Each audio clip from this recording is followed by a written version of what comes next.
Hello, everybody. Welcome back to Harmon Speaks. Today, we're going to talk to a new friend of mine named Tony, who is going to talk to us a little bit about being a quadriplegic. How you doing, Tony?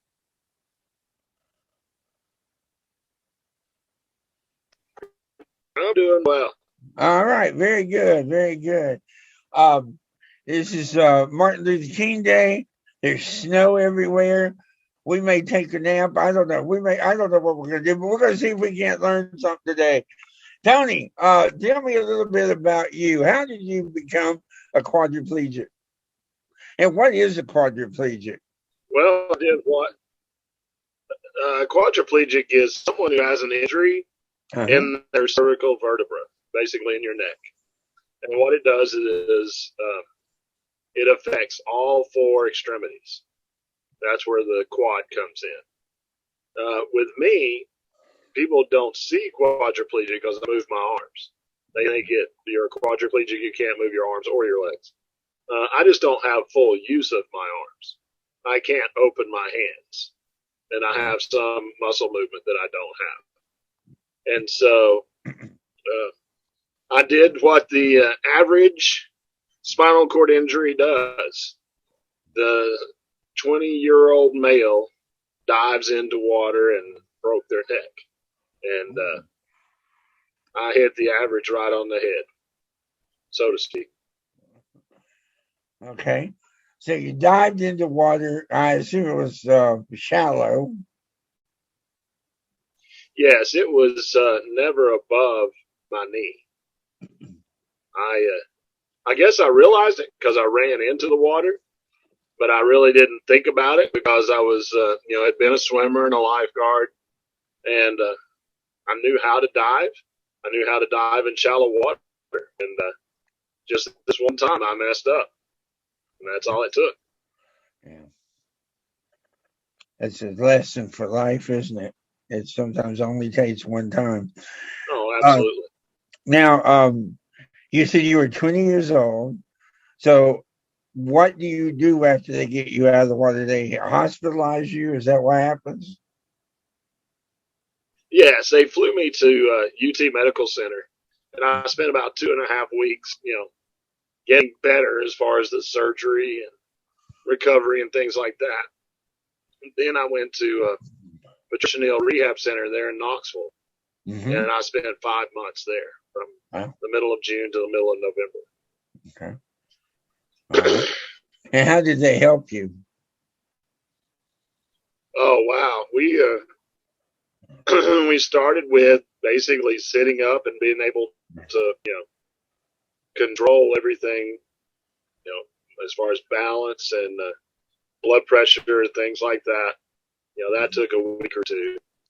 And then from that point, we just started trying to rebuild muscle and learn how to move again as a quadriplegic, seeing what things I could and could not do, learning how to live life again. Right. And relearning how to do things in a different way.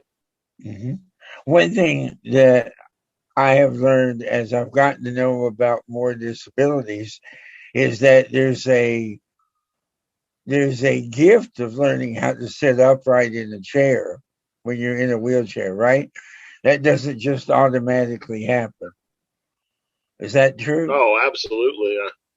Oh, yeah. When I was at UT, I'd been in a bed for basically 2 weeks, and they put me in a wheelchair, and they had a big bank of windows where you could see across Knoxville. And he was going to point out where I was going to go to rehab. It was so blurry from my blood pressure dropping, and I couldn't sit up and balance to see it. I really don't remember. I remember the trip, but I don't remember, the actual picture of it. Right. Okay, so after they teach you to balance yourself in the chair, and to have some control of your extremities, then where do they go? Then they throw you out of the chair. They put you on the mat and they start rolling you around. And I said, then they throw you out of the chair and they put you on the mat to see what you can do and do all those things.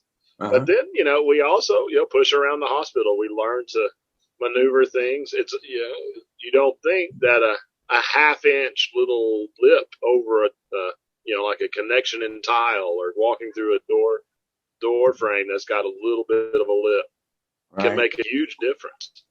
Mm-hmm. How to get over those things. And they took us out into the public.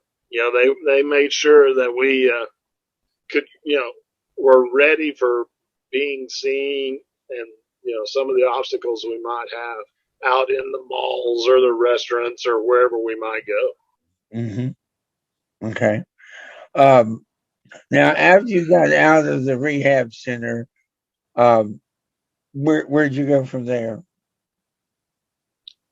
Since it was November, I had missed a semester of college. Okay. I had gone to college for 2 years before then.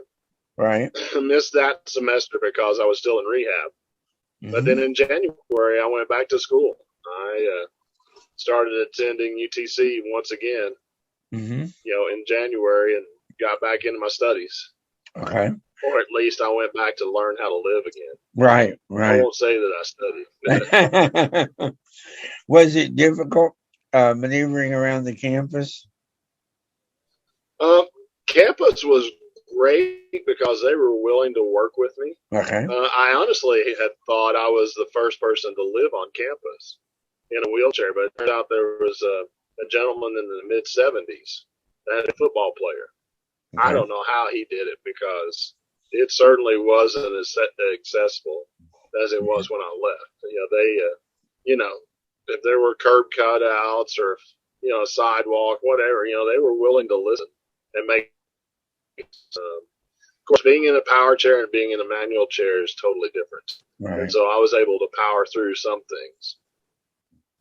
It's an old campus with old buildings that were being renewed, so I had to learn, where the elevators were. Cross my fingers that some of them were. That's the way it was. It was a learning experience for all of us. Right.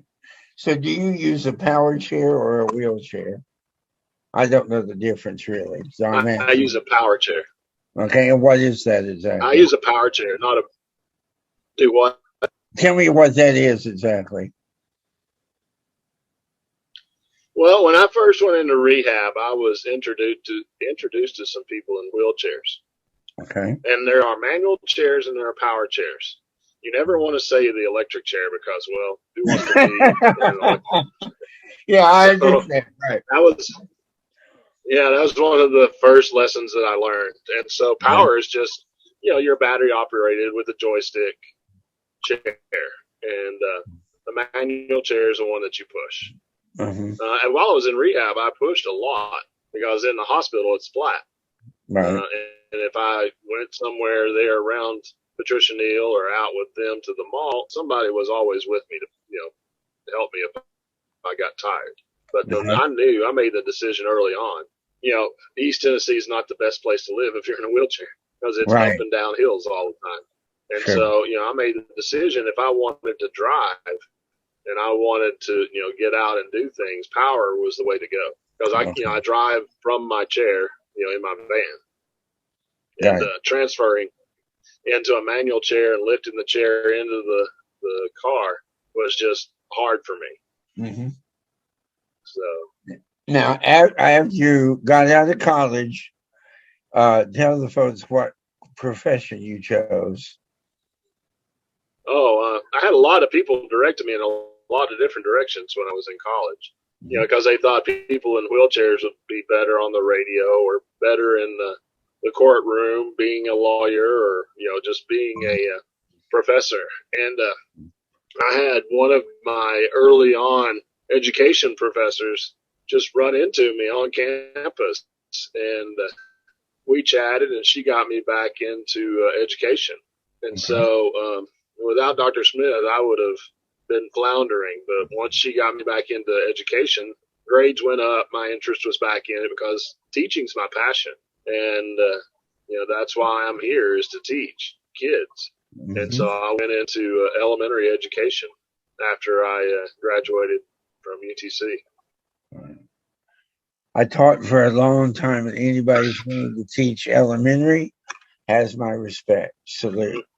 I couldn't do it. I'm not made that way. And I'm amazed that you can do it. And I wish you well. I'm glad you like it. Tell me a little bit about teaching in a power chair. What's that like? Um, the old joke with the kids are, well, I roll, I don't walk. I always tell them on the first day, Uh-huh. I give them good background of, my accident and things. And I Right. show them things that I do. Right. My chair actually raises up about a foot above where it is. So I can, Okay. raise up to a taller position and Okay. it'll lean back. So, I tell them, the rest of the things I'm just teaching you. Right. I use the board like normal. I use, technology. Mm-hmm. It's funny, the teachers hate me sometimes because, space is limited, especially in classrooms. Right. And I can make the most out of a little bitty space because I have to be able to get through. And so Mm-hmm. my classrooms are always divided up well, with the Mm-hmm. kids in groups and whatnot. But then, Right. as the year progresses, the kids learn how I do things, and they'll ask questions along the way. I hold the marker a little bit differently. Or it was funny, I had a parent come to me one time for a Mm-hmm. parent conference, and I said, "Pardon me, I've got to take a drink. It's been a long day, and I hadn't had a chance to slow down."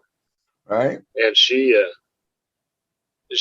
was watching me, and she goes, "That's why he does it." And her child had been holding his cup at home just like I do, Okay.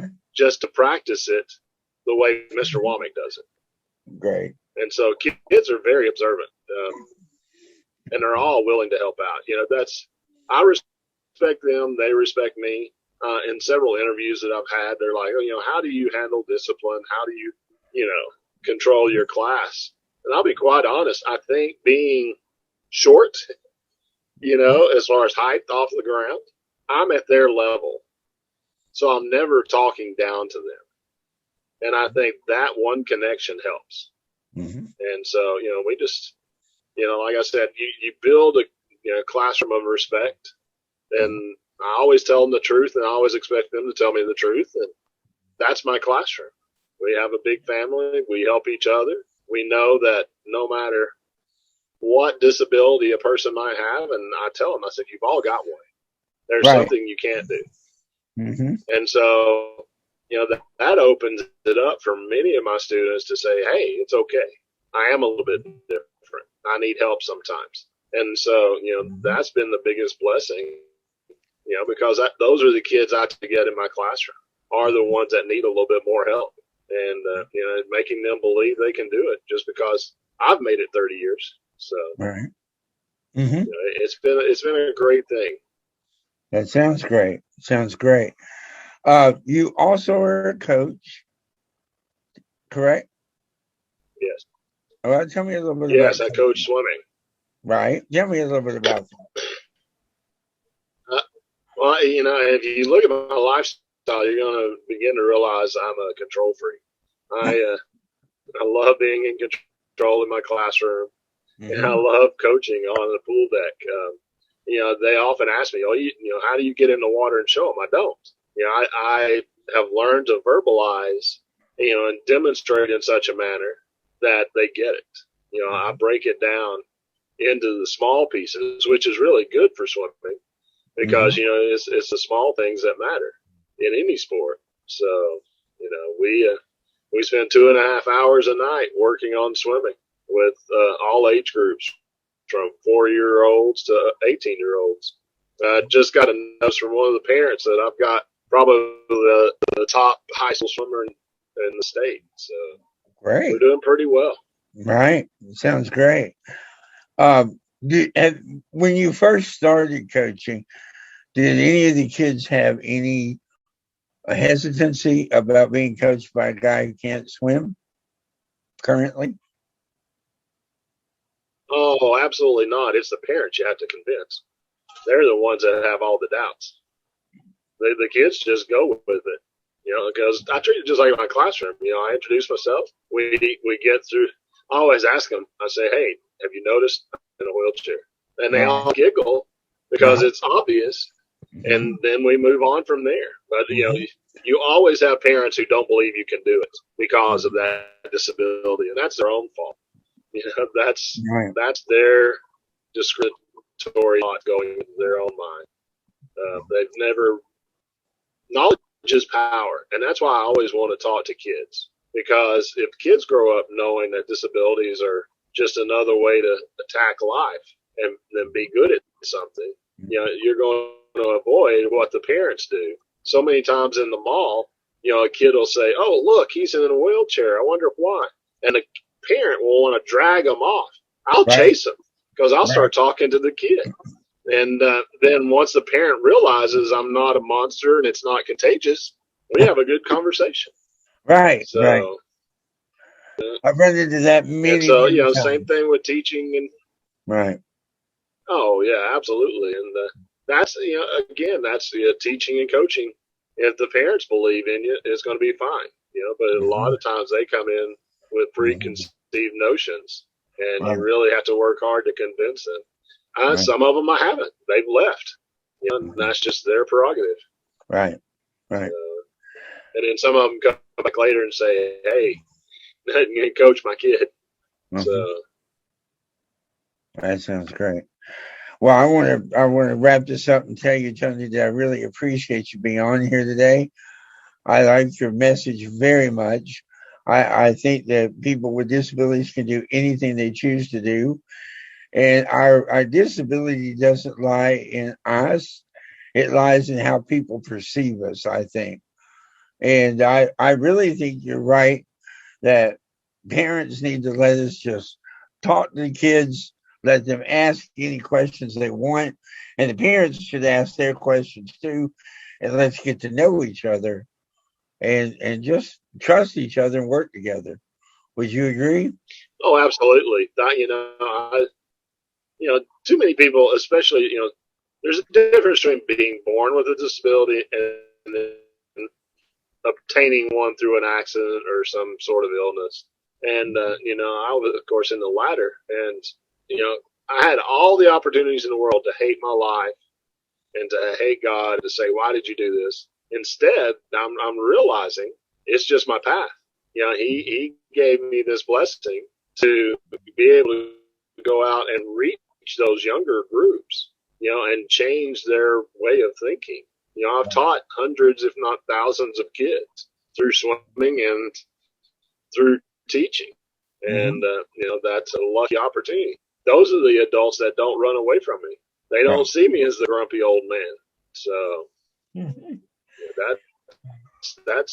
it's all about choice, and I think that's why I chose to do my podcast. Right. I want to get that message out to everyone. So, well, go ahead and plug the podcast while you brought it up. How do we find it? What is it? It's called Quad Pod. It's on Anchor. Okay. And if you go to anchor.com, it's under it's / my TonyWomac. It's my name, Tony Womac. Okay. And Quad Pod is the name of the podcast. So I'm getting ready to do one tonight. Should be fun. The title, the main. I always give my main sections a title, and this week's title is going to be "Don't Diss My Ability Just Because I'm Driven." Oh, so, nice. If you love puns, go for it. I like it. Yeah, I like it. That's great. Well, thanks for being with us today, Tony. I truly appreciate it. For those of you who've been tuning in for a while, thank you for supporting the show. Please subscribe and like this video if you do. And please help others find out about it. Neil and I are trying very hard to build this program up and do some good in the community. So please help us out. Thank you for doing the show. I really do appreciate it. We're trying to get the word out about people with disabilities being people first.